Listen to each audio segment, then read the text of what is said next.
ये सुधीर परब ही कमलेश यादव है। ऐसा कैसे हो सकता है कि पल्लवी और उसके माँ बाप इस बात से बिल्कुल अनजान हो? शायद जानते होंगे पर छुपा रहे हैं। शायद फैमिली खुद विक्टिम है सर। पल्लवी की छोटी बहन मोनाली, वो भी तो मिसिंग है। तुम दोनों पल्लवी और उसके माँ बाप से बात करो, जो लीड मिले फॉलो करो। मैं कोल्हापुर में जाकर पता करता हूँ कि सुधीर परब की असलियत क्या है। शायद उसके अतीत में कुछ ऐसा मिले जो उसे रोकने में काम आए।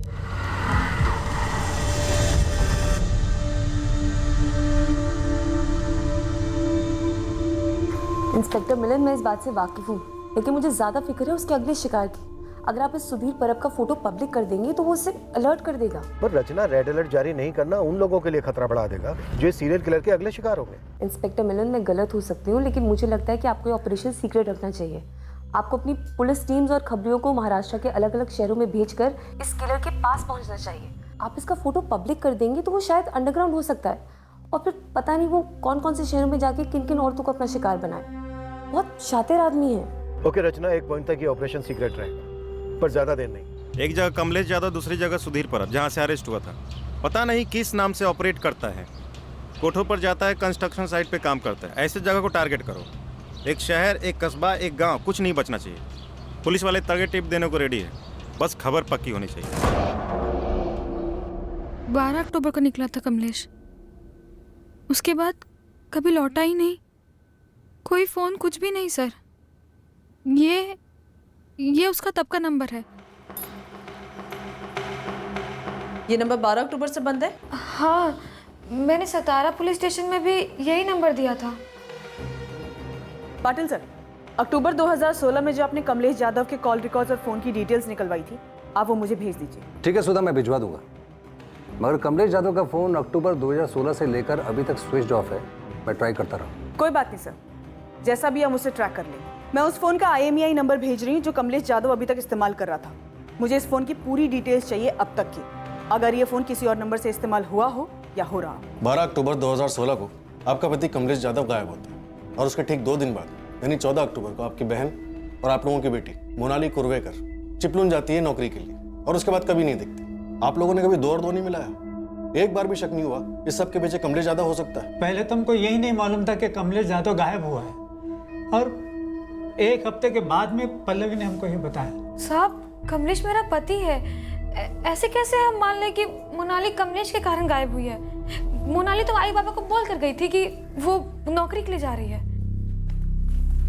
मोनाली, ये कंपनी वाले वहाँ तेरे रहने का क्या इंतजाम कर रहे हैं? आई, उन्होंने बोला है कि रहने का इंतजाम और खाने का इंतजाम वो लोग करेंगे, तो पगार पूरा का पूरा बच जाएगा ना, जो मैं यहाँ भेजूंगी।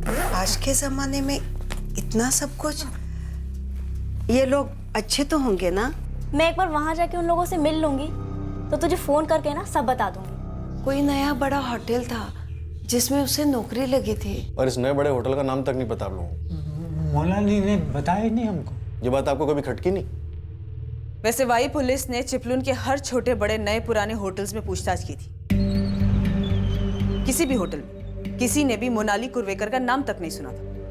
मोनाली पहले भी पंचगनी और महाबलेश्वर के होटल में नौकरी कर चुकी थी, इसलिए उस पर शक करने का हमको कोई कारण मिला ही नहीं। पल्लवी, क्या तुम्हारे पास भी अपने पति कमलेश यादव पर शक करने का कोई कारण नहीं था? उसके अतीत के बारे में कितना जानती हो तुम? कमलेश मुझे 2014 में मिला था। वो हम कामगारों का सुपरवाइजर हुआ करता था। सब उसे बहुत पसंद करते थे, मैं भी पसंद करती थी। ये मास्क पहनने से कम धूल फेफड़ों में जाएगी। ऐसे समझ में आया? इससे तबीयत कम बिगड़ेगी और नुकसान भी कम होगा। और अगर वैसे भी अगर जान है तो जहान है, नहीं? आप सभी लोगों ने इसे पहनना चाहिए। लेकिन कमलेश सर, इसे पहन कर ना काम करना नहीं जमता है। मैं समझता हूँ कि थोड़ी दिक्कत होगी, मगर कुछ ही दिनों के लिए होगी, लेकिन फायदे जिंदगी भर के लिए है।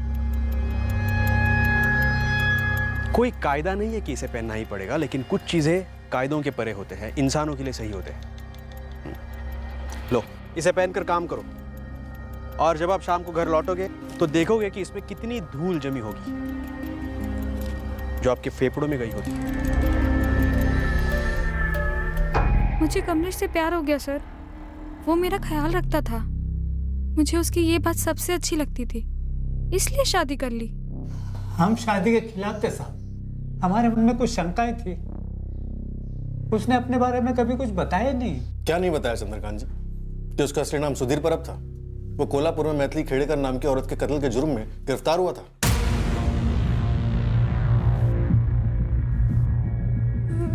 मैं किसी मैथिली के बारे में नहीं जानती। मुझे शक था कि कमलेश की जिंदगी में कोई मधु है। हर बारी उसे अलग अलग कपड़े में देखना उसे पसंद है। उसे मधु मधु करके बुलाता था। तो इस मधु की बात को लेकर तुमने क्या किया पल्लवी? कभी मधु के बारे में कुछ जानने की कोशिश की? कभी कमलेश से कुछ पूछा? हाँ, कमलेश, तुमने आज फिर मुझे मधु कहकर पुकारा। अच्छा, मधु? हाँ, तुमने पुकारा। मधु, हो गया मेरा, निकल रहा हूं मैं। पता नहीं क्यों, बस निकल गया होगा। लेकिन कमलेश, ये पहली बार नहीं हुआ है। इससे पहले भी तुमने मुझे मधु कहकर पुकारा है। कौन है ये मधु? अरे मुझे क्या पता रहे, इतने अलग अलग लोगों से मिलता रहता हूँ मैं, अलग अलग साइट्स पे। निकल गया होगा गलती से। इंसान हूं मैं, जुबान फिसलती है कभी कभी। चल निकलता हूं।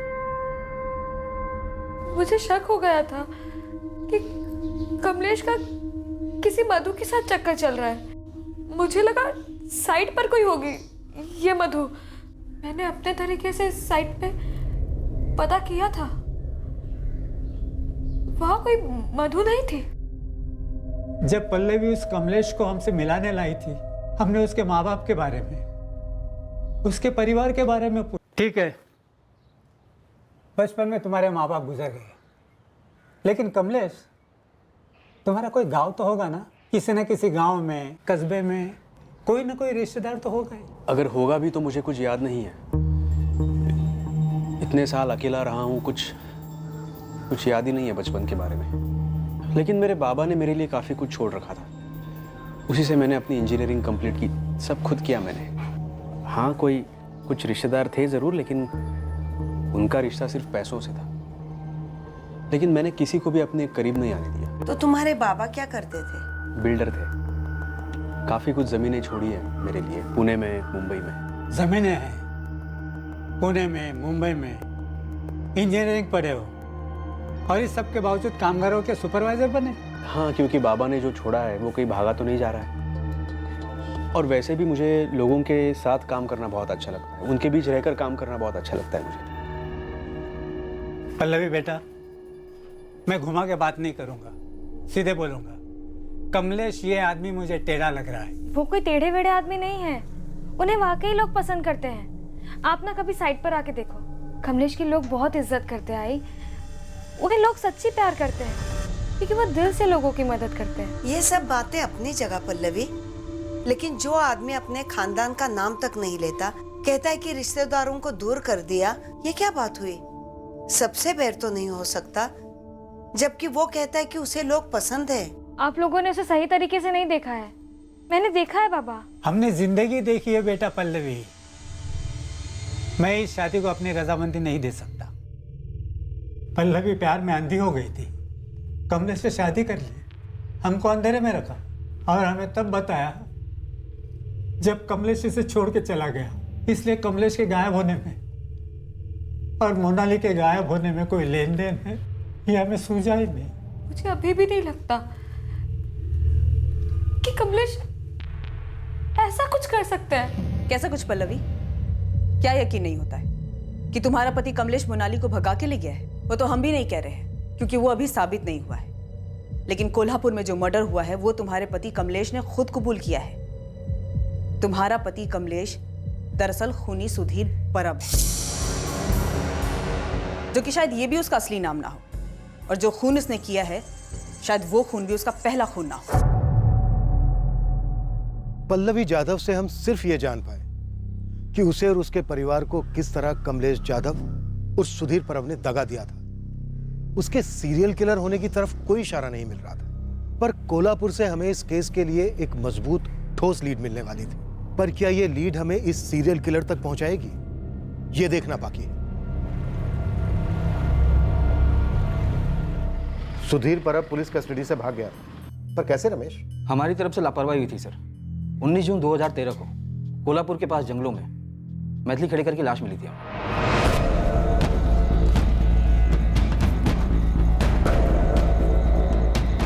याद आ रहा है कि हमें मैथिली खेड़ेकर के पर्स में से एक पैन कार्ड मिला था किसी सचिन पांडे नाम के आदमी का। कॉन्डोम पहनकर सेक्सुअल असॉल्ट हुआ था? नहीं, पर आपके ही केस की तरह मैथिली को भी बेहोशी की वही दवा पिलाई गई थी, एल्केजरॉन। मडगांव के केस में भी वही ड्रग्स इस्तेमाल हुई रमेश, और ना जाने कितने केसेस में ऐसा हुआ होगा। जिसका पैन कार्ड मिला था मैथिली के पर्स में, उस सचिन पांडे का क्या कहना था? इससे पहले कि हम सचिन से बात करने उत्तर प्रदेश जाते हैं, लाश की पहचान हो चुकी थी। हमें पता चल गया था कि लाश मैथिली खेड़ेकर की है। कैसे? मैथिली पास ही कंस्ट्रक्शन साइट पर कामगार थी, सुधीर परब के साथ रहने लगी थी। ये तो मैथिली है, हमारे साइट की कामगार थी। किसी से भी पूछ लीजिए, सब लोग यही कहेंगे कि मैथिली का और लेबर सुपरवाइजर सुधीर परब का चक्कर चल रहा था। ये उसके साथ उसके घर पे रहने लगी थी। कब से? यही कोई 4-6 महीने से। ये लेबर सुपरवाइजर सुधीर परब कहाँ है? 4-5 दिन पहले नौकरी छोड़कर चला गया। उसका कोई पता नंबर कहीं लिखा है? हाँ जी बिल्कुल है ना, 2 मिनट दीजिए। मतलब सुधीर परब आसानी से हाथ लग गया? हाँ, पर अब मुझे लग रहा है कि शायद उस दौरान सुधीर ने कत्ल करना शुरू नहीं किया था। शायद मैथिली उसकी पहली शिकार थी। पर उसने सचिन पांडे का पैन कार्ड तो छोड़ा था पीछे, इन्वेस्टिगेशन को भटकाने। पर उस तक जाने की बजाय सीधे सुधीर परब को उसके घर से उठाने निकल पड़े रत्नागिरी। कत्ल के बाद सुधीर अपने घर में छुपा बैठा था।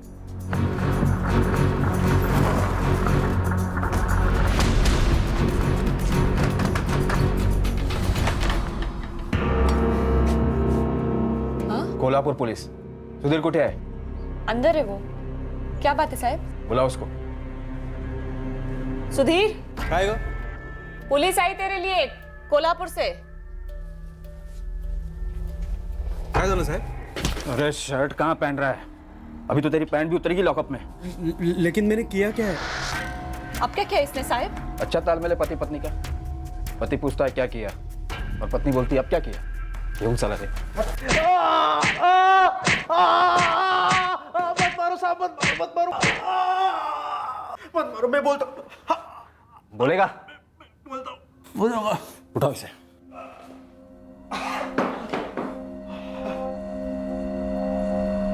बोलता हूँ मैं बोलता हूँ। मैंने मैथिली को मारा। पहले पूरी कहानी बकेगा तू, फिर सोचेंगे मारे या ना मारे। बक गया था सर मैं। शादी करो शादी करो शादी करो, वही रिकॉर्ड बजाते रहती थी हमेशा। मुझे तो सिर्फ सोने से मतलब था। इतना ऊब गया मैं कि खलास कर दिया उसको।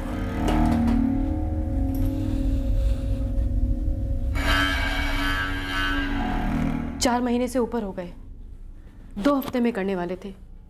बोलो कब करोगे शादी? मैथिली खाना तैयार है? तुमने बताया नहीं कब करोगे शादी।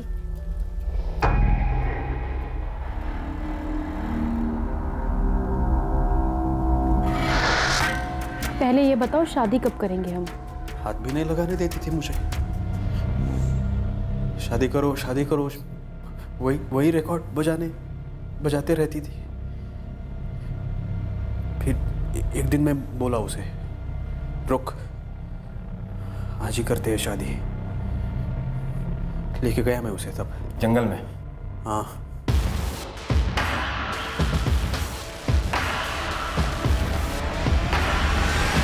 मैंने मैथिली को बोला वहाँ एक मंदिर है, वहीं कर लेंगे शादी।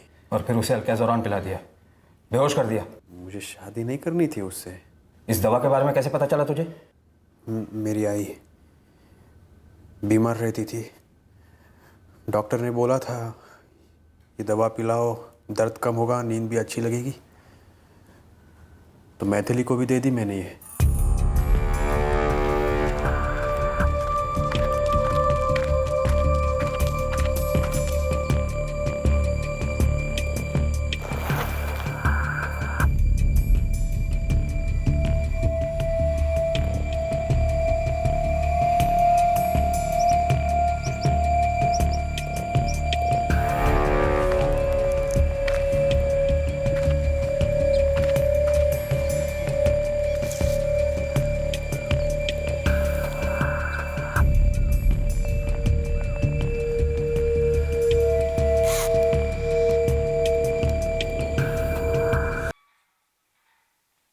हमने चार्जशीट फाइल कर दी। हमारी रिमांड खत्म होते ही सुधीर को जुडिशियल कस्टडी में भेजा गया। सुधीर परब अंडर ट्रायल था, उसके केस की सुनवाइयाँ होनी थी, पर उसके पहले ही जुडिशियल कस्टडी में सुधीर ने आत्महत्या करने की कोशिश की। कैसे? सुधीर के सेल में जो उसके साथी कैदी थे, उनसे शिकायतें आती थी कि सुधीर परब उन सब के लिए परेशानी बन गया है। ये सुधीर परब सेक्स एडिक्ट था, जेल में उसकी तलब पूरी नहीं हो रही थी, तो वो वहाँ के कैदियों के साथ उल्टी सीधी हरकतें करता था। आप समझ रहे हैं ना? हमने जब सुधीर की पत्नी शीतल को मैथिली खेड़ेकर के कत्ल के बारे में बताया तो वो उतनी चौंकी नहीं वैसे। मेरे कर्म फूटे थे साहिब, जो मेरे माँ बाप ने मुझे उस जानवर के गले बांध दिया। जेल से भी शिकायत आ रही है, उल्टी सीधी हरकतें करता रहता है वो दूसरे कैदियों के साथ। उस हलकट को तो कोई भी चलेगा, कुछ भी चलेगा और कहीं भी चलेगा। अभी नहीं सुधीर, दर्द होता है मुझे बच्चा आने के बाद। तब बोलोगे कि अब बच्चा हुआ है, मूड नहीं है। तुझ में कुछ अक्ल वक्ल है या नहीं? हाँ, ये दिन रात एक ही चीज के पीछे पड़ा रहता है। एक ही चीज चाहिए तुझे। बीवी है तू मेरी, तेरे पास ना हूं तो कहाँ जाऊं? और किसी चीज के लिए आता है मेरे पास? हाँ, डॉक्टर के पास ले गया मुझे एक भी बार? 2 मिनट बैठ के बात की मुझसे? घर के काम में तो हाथ बटाता नहीं है तू। दिन रात यही सब चाहिए क्या तुझे? इसीलिए शादी करके लाया? सो जा चुपचाप। मैं बता नहीं सकती साहिब क्या क्या करता था वो। एक दिन अचानक छोड़कर कोल्हापुर चला गया और फिर वापस लौट आया। क्यों लौटा? रोज औरत जो चाहिए थी उसे, और कुछ नहीं दौड़ता था उसके दिमाग में इसके अलावा। उसके बच्चे को जन्म दिया था मैंने, एक पैसा नहीं दिया उसने आज तक। पैसे मांगती तो कहता जा अपने माँ बाप से मांग। सब बच्चा छोटा था इसलिए कमा नहीं पाई मैं। और वो वहशी क्या कर रहा था? वहां कोल्हापुर में किसी और औरत के साथ सो रहा था, झूठे वादे कर रहा था शादी के, फिर उसका कत्ल कर दिया। शायद इसलिए लौटा होगा मेरे पास, कत्ल के इल्जाम से बचने के लिए, वरना वो क्यों लौटता मेरे पास? इसकी सेक्स एडिक्शन तब से थी, और शायद जेल से भागने की वजह भी वही थी।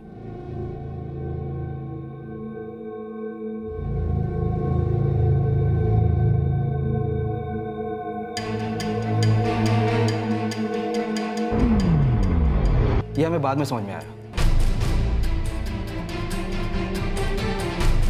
हॉस्पिटल में पहले 2 दिन चुपचाप पड़ा रहा, तीसरी रात को हमारे कांस्टेबल कांबले को चकमा दे गया।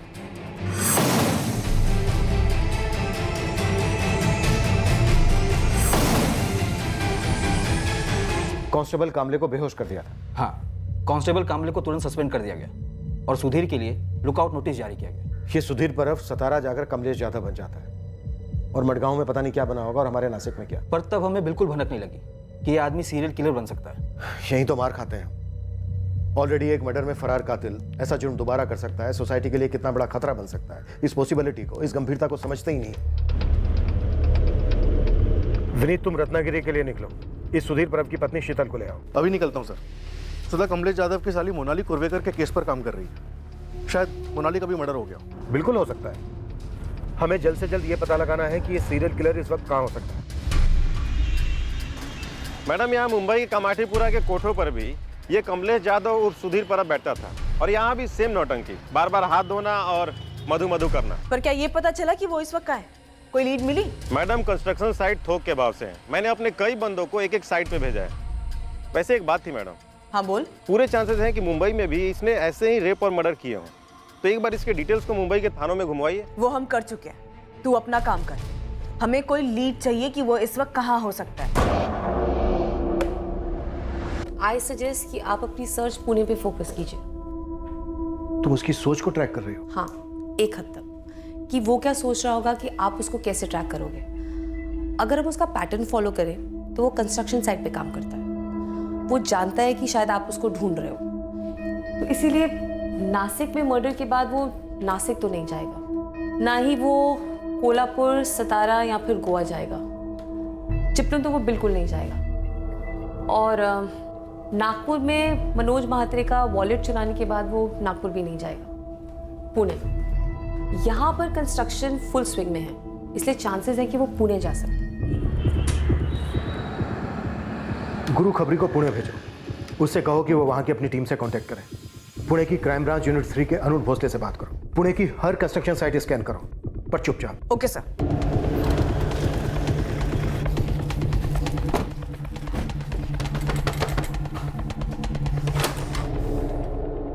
नासिक क्राइम ब्रांच, ग्रामीण विभाग। आप क्या है साहब? वही तुम्हारा पति सुधीर। वो अब मेरा पति नहीं है। क्या चाहिए आपको? शीतल, हमें उसे ढूंढने में तुम्हारी मदद चाहिए, इसके पहले कि वो एक और औरत को अपना शिकार बनाए। ये काय रे बाबा, अभी 2 हफ्ते भी नहीं हुए तुम्हें काम पे लगे हो और तुम्हें नौकरी छोड़नी। ऐसा क्या हो गया जगदीश? इससे अच्छी नौकरी मिल गई अश्विन जी।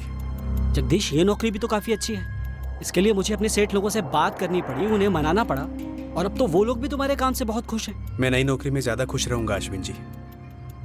आज मेरा आखिरी दिन है, कल से नहीं आऊंगा। और 2 हफ्ते की जो तनख्वाह बनती है हक से दे देना, खुशी होगी।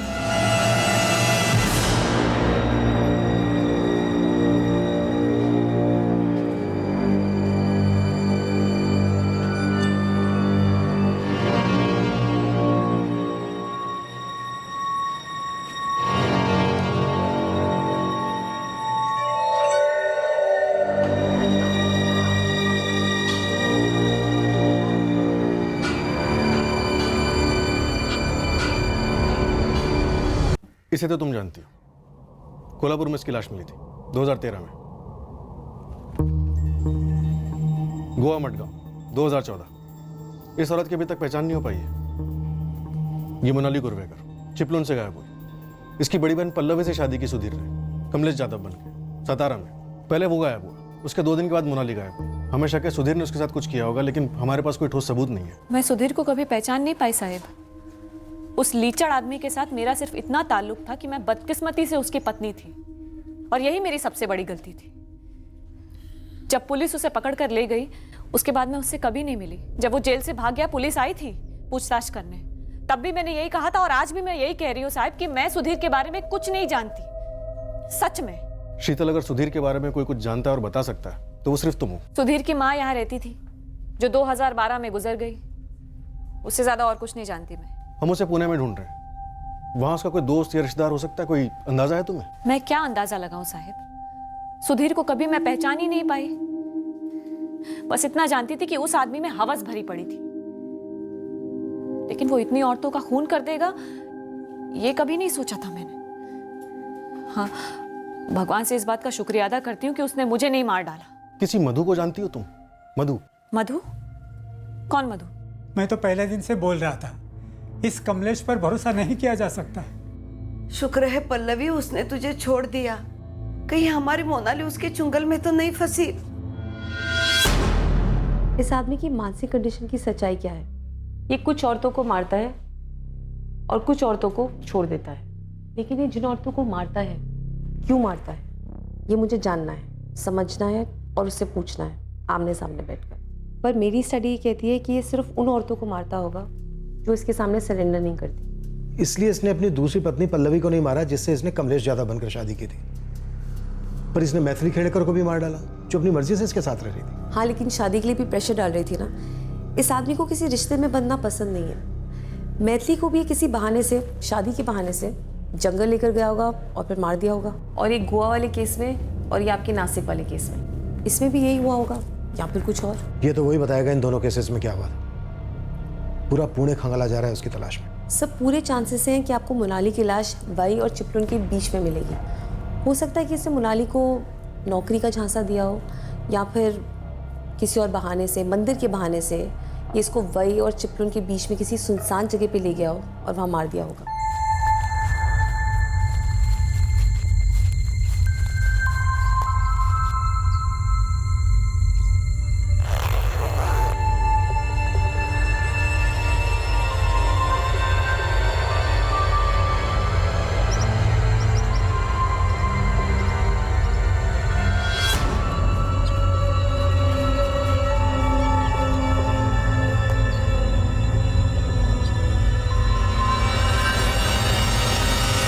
उसके अब तक के सारे मर्डर्स में एक सिर्फ मैथिली है जिसको उसने मारने से पहले सेक्सुअली असॉल्ट नहीं किया।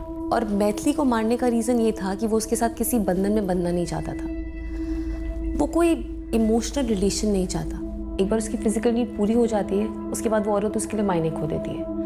वो औरत को जैसे एक जीतने वाली चीज़ समझता है, और एक बार जीत हासिल हो गई उसके बाद वो आगे बढ़ना पसंद करता है, जैसे कि पल्लवी के साथ हुआ। पल्लवी उसको बहुत आसानी से मिल गई, लेकिन हो सकता है कि पल्लवी की बहन मोनाली, वो शायद उसके लिए एक चैलेंज हो, एक चुनौती।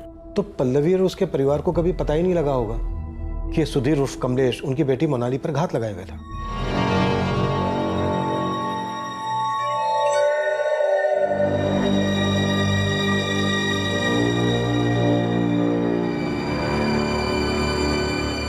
वो जिन सेक्स वर्कर्स के पास जाता है उनका कत्ल नहीं करता है, क्योंकि वो उसके लिए कोई चुनौती नहीं है। वो पैसे देकर उनको खरीद चुका होता है। जब हमने पुणे सिटी को टारगेट किया और इस हत्यारे को खोजने लगे, हमें कोई आइडिया नहीं था कि हम उसे पुणे में धर लेंगे। हम बस एक चांस ले रहे थे, क्योंकि हमारे पास कोई और विकल्प था ही नहीं। पर ये जो हमने ब्लाइंड खेला, चांस लिया, ये हमारे लिए फायदेमंद साबित हुआ।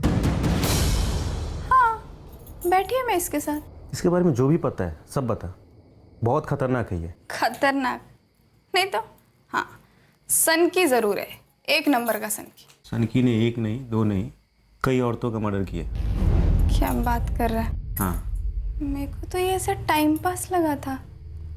बोलता था कभी साड़ी पहन के आओ, कभी उतार दो, कभी मधु बोल के बुलाता था, कभी हाथ धोने जाता था।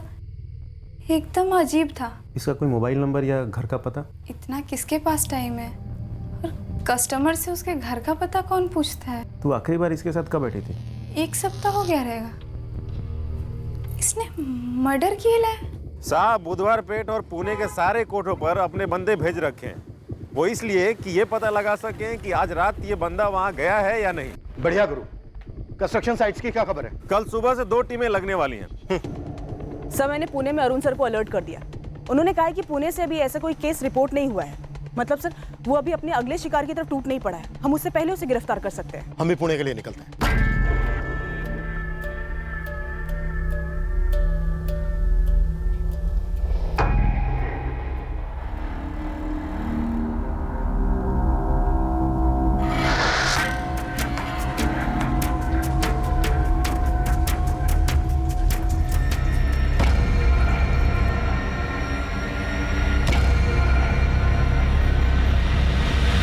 राजू, दीपक, आज ही आजूबा को तकलीफ मत देना।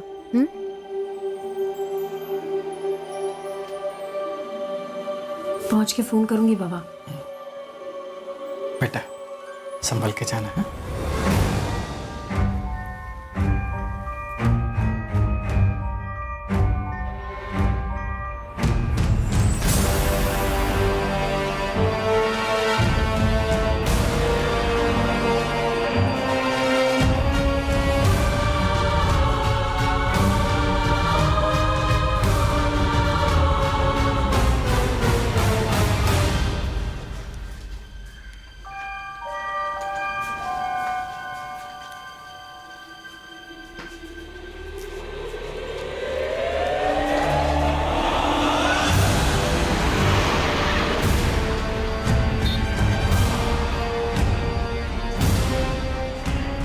आगे ना एक मंदिर है। मेरा कब से मन कर रहा है वहां जाने का। माथा टेकेंगे और आगे बढ़ेंगे। रास्ते में है? हाँ हाँ, बस रास्ते में ही है। 5-10 मिनट लगेंगे। अभी तुम नई नौकरी शुरू करने जा रही हो, दर्शन तो बनता है नहीं? ठीक है।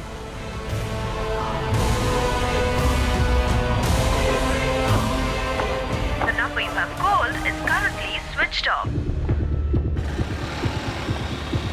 भाई, ये आदमी जगदीश माने के नाम पर यहाँ लेबर सुपरवाइजर के तौर पे काम करता था। परसों ही नौकरी छोड़ी है इसने और उसका फोन भी स्विच ऑफ आ रहा है। क्या हुआ? किया क्या जगदीश ने? बहुत बड़ा कांड किया। सनकी है बंदा। मुझे भी लगा था ऐसा। यहाँ कहाँ रहता था? चकभूषण टेकरी के पास घर है इसका। चल चल चल चल। रुक रुक रुक रुक। भाऊ, ये बंदा परसों काम छोड़ कर गया। इसके साथ कोई औरत भी काम छोड़ी क्या? हाँ, एक औरत थी जो पिछले 8 महीने से यहाँ काम कर रही थी। कल ही अपना हिसाब करके निकल गई। नाम नंबर? तेजस्विनी महाडिक। नंबर मेरे रजिस्टर में है।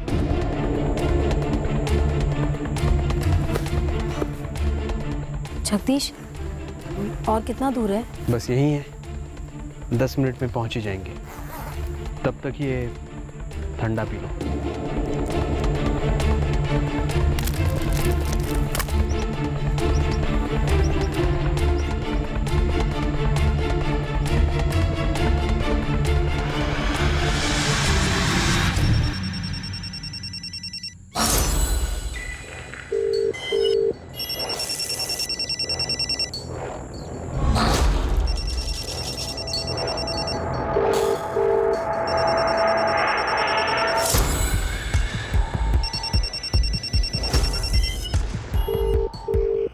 लाओ मैं देखता हूँ।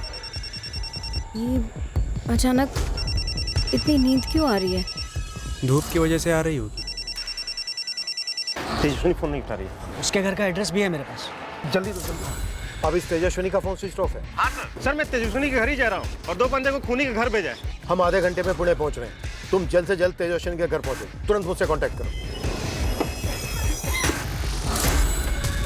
तेजस्विनी यही रहती है? हाँ, क्यों? बुलाइए जरा। वो घर पर नहीं है। वो आज सुबह सोलापुर काम के लिए गई है। इसके साथ गई?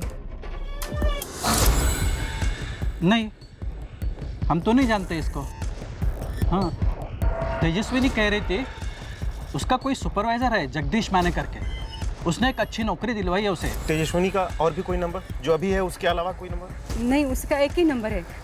पर आप लोग हो कौन और तेजस्विनी के बारे में इतना पूछ रहे हो? मेरी बेटी ठीक तो है ना? माँ जी, आपकी बेटी खतरे में हो सकती है। उसकी अगर कोई भी फोटो है तो जल्दी दीजिए, तुरंत। खतरे में?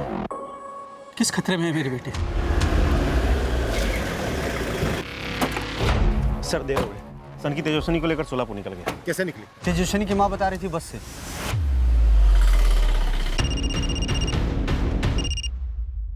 बोलिए मिलिंद सर। अरुण, तेजस्विनी बस से निकली है सोलापुर के लिए उस आदमी के साथ। प्राइवेट बस या एसटी बस?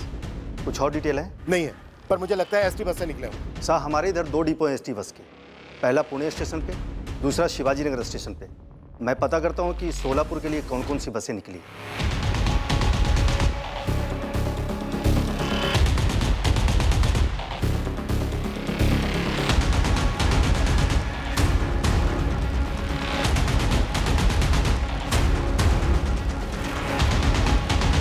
इस वक्त हमारा मुकाबला समय से था और हम काफी पीछे चल रहे थे। हमारा मुजरिम हमसे जितने करीब था उतना ही दूर भी था। वो हमसे एक कदम आगे ही था, पर फिर भी हमने हार नहीं मानी। हमने पुणे से निकलने वाली सोलापुर की हर एक एसटी बस को टटोला, ये समझकर कि मुजरिम अपनी टारगेट तेजस्विनी को एसटी बस में ले गया होगा। हमने दोनों की फोटोज भी सर्कुलेट की थी। हम पुणे सोलापुर के रास्ते पर हर पेट्रोलिंग टीम के टच में थे। हर गुजरने वाली बस को रोका जा रहा था, एसटी, प्राइवेट, सभी। सोलापुर पुलिस पे फुल रेड अलर्ट पे। उधर आने वाली सभी बसों की तलाशी ले रहे हैं, इनकेस हमसे कोई बस मिस हो जाए। मुझे डर है कि कहीं देर ना हो गई। हमारे खोज शुरू करने से पहले कहीं वो उतर ना गया। कत्ल की लोकेशन ज्यादातर सुनसान इलाके रहे हैं, जिनका मुआयना वो पहले ही करा था। फिर भी लगे रहते हैं। कम से कम हमें इतना तो मालूम है कि वो इन 2 शहरों के बीच में है। हम उस सनकी को पकड़ लेंगे सर। उम्मीद यही है कि वो तेजस्विनी के साथ कुछ करे, उसके पहले ही हम उसे धर पाएं। दिन के आखिर में कई बसों की स्कैनिंग के बाद आखिरकार हमें हमारी मंजिल नजर आने लगी। तीर निशाने पर लगने को था।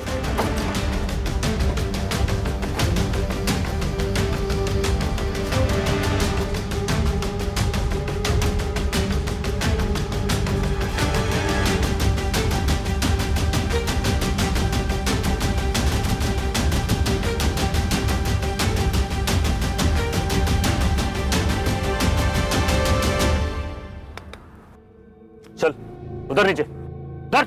हमने हमारे संदिग्ध सुधीर परब उर्फ जगदीश माने को धर लिया था और तेजस्विनी उसके साथ नहीं थी। सर बार बार पूछा पर कुछ नहीं बोला। सर जबान पे ताला लगा है। तोड़े ताला सर? अभी तक तेजस्विनी का पता नहीं चला। अभी नहीं। इंस्पेक्टर, मैं सजेस्ट करूंगी कि आप सुधीर पर 3rd डिग्री इस्तेमाल ना करें। इतने मर्डर किए उसने, उसके दिमाग में पता नहीं क्या कुछ चल रहा होगा और हो सकता है कि अगर आप उस पर 3rd डिग्री इस्तेमाल करेंगे तो वो एकदम खामोश हो जाए। हमने उसकी दोनों पत्नियों को भी बुलाया, शीतल और पल्लवी। वो उन्हें भी कोई रिस्पॉन्स नहीं दे रहा है। शायद वो इससे रिस्पॉन्ड नहीं करेगा। इंस्पेक्टर, आप मेरे वहाँ आने तक का वेट कर सकते हैं, मैं उससे बात करूँगी। ओके, लेकिन जल्दी आना।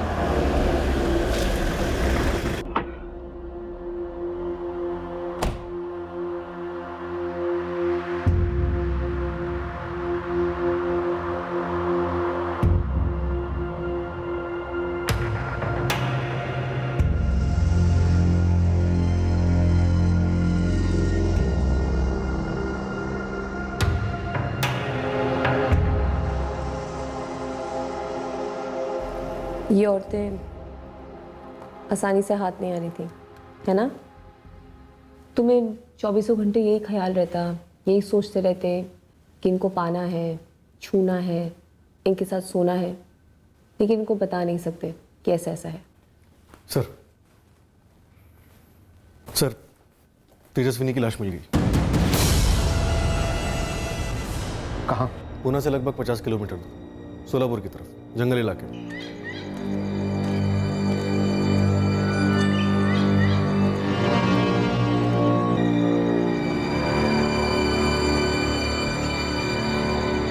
बिल्कुल उसी कंडीशन में मिली है लाश, और तेजस्विनी के पर्स से मुंबई के किसी हरीश जागीरदार के नाम का ड्राइविंग लाइसेंस भी मिला है। मुंबई आरटीओ से इशू किया हुआ।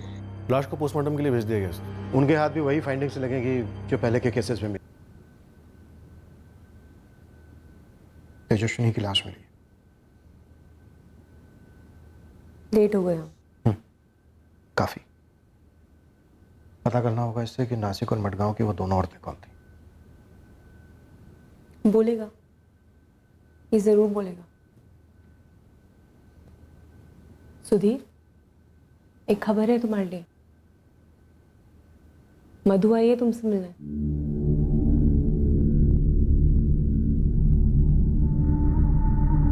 जिस तरह तुम इतने समय से उससे मिलने के लिए पागल रहे हो ना, वो भी तुमसे मिलने के लिए बेताब है। आखिरकार हमने उसे कांटेक्ट कर लिया। मिलोगी नहीं उससे? कहाँ है मधु? बाहर खड़ी है। बुलाऊं अंदर? जरूर बुलाऊंगी, लेकिन उससे पहले मेरी मदद कर दो। इन दो औरतों के नाम और पता बता दो। तुम इन दोनों औरतों को मधु मान बैठे थे ना? ये संगीता है, संगीता आचरेकर। कहाँ काम करती थी? मडगांव के आसपास? नहीं, बेलगांव से थी।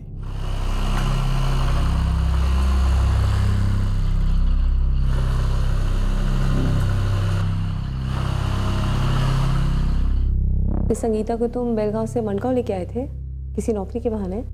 मडगांव नहीं, पणजी। और फिर वहां तुमने कृष्ण मंदिर में माथा टेकने का बहाना बनाया। तुम वहां पहले भी गए हो? हाँ।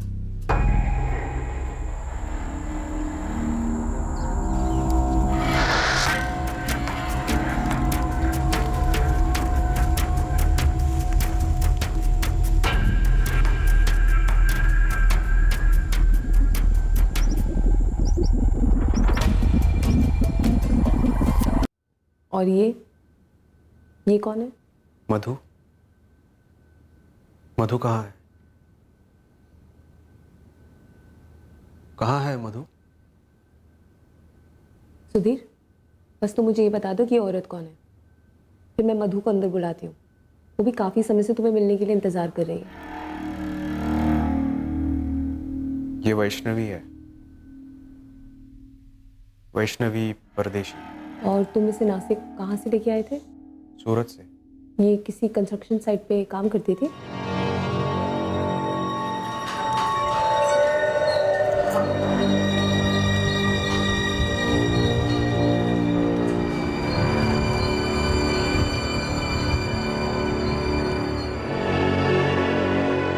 अब मधु को यहाँ बुलाओ।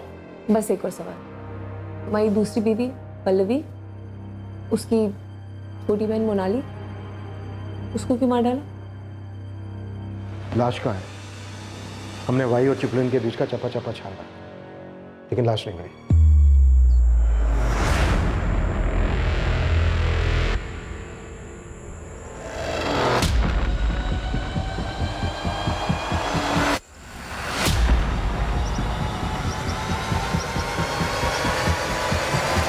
मोनाली मानी कैसे? पंचगनी में उसे सिर्फ 5,000 मिल रहे थे।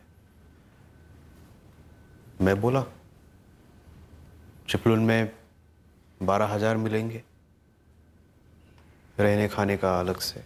कहाँ मारा उसे?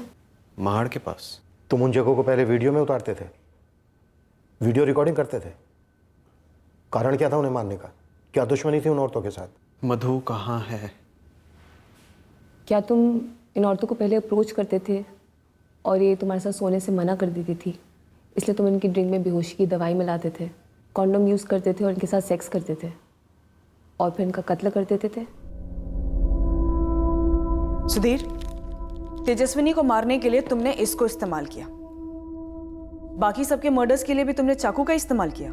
तुम लोगों की आइडेंटिटीज बड़ी चालाकी से चुराते, काफी शातिर प्लानिंग रहती होगी, नहीं? मधु कहाँ है? ये आदमी मानसिक रूप से प्रभावित जरूर है, पर ऐसा लगता नहीं कि इसको कोई गंभीर मानसिक बीमारी है। ये आदमी विकृत है। इसका दिमाग स्टडी करने के लिए इससे डिटेल में बातचीत करनी होगी। हमें जो चाहिए था वो मिल गया है। केस सोल्व हो गया, अब हम चार्जशीट फाइल कर सकते हैं। संगीता आचरेकर और वैष्णवी परदेसी, इन दोनों की फैमिली को ट्रेस करना होगा। रचना, इस हत्यारे को स्टडी करने का तुम्हें काफी वक्त मिलेगा। अब हम इसे फरार नहीं होने देंगे। एंड आई होप इंस्पेक्टर, अगर फ्यूचर में ऐसा कोई केस आए तो स्टडी को काम में लाया जाएगा। पल्लवी को गहरा सदमा बैठा उसके पति की हकीकत जानकर। उसका परिवार हक्का बक्का रह गया ये जानकर कि उनकी दूसरी बेटी इसी आदमी के हाथों मारी गई थी। तेजस्विनी का परिवार तहस नहस हो गया ये जानकर कि तेजस्विनी को धोखे से ले जाया गया और फिर कत्ल कर दिया गया। तेजस्विनी के केस में भी मॉडस ऑपरेंडी सेम थी। पहले बेहोश किया गया और मार डालने से पहले सेक्सुअल असॉल्ट किया गया। महाड़ पुलिस से कांटेक्ट करने पर पता चला कि मोनाली कुर्वेकर की लाश उन्हें पास ही के जंगलों में मिली थी। शिनाख्त ना होने पर उसे लावारिस मानकर उसका क्रियाकर्म कर दिया गया था। संगीता आचरेकर और वैष्णवी परदेसी के परिवारों से कांटेक्ट किया गया। पता चला दोनों तलाकशुदा थी और अकेली रहती थी। दोनों के परिवार वालों ने औपचारिक तौर पर इंक्वायरी की थी उनके काम की जगह पर उसके बाद उन्हें एक तरीके से भुला ही दिया था।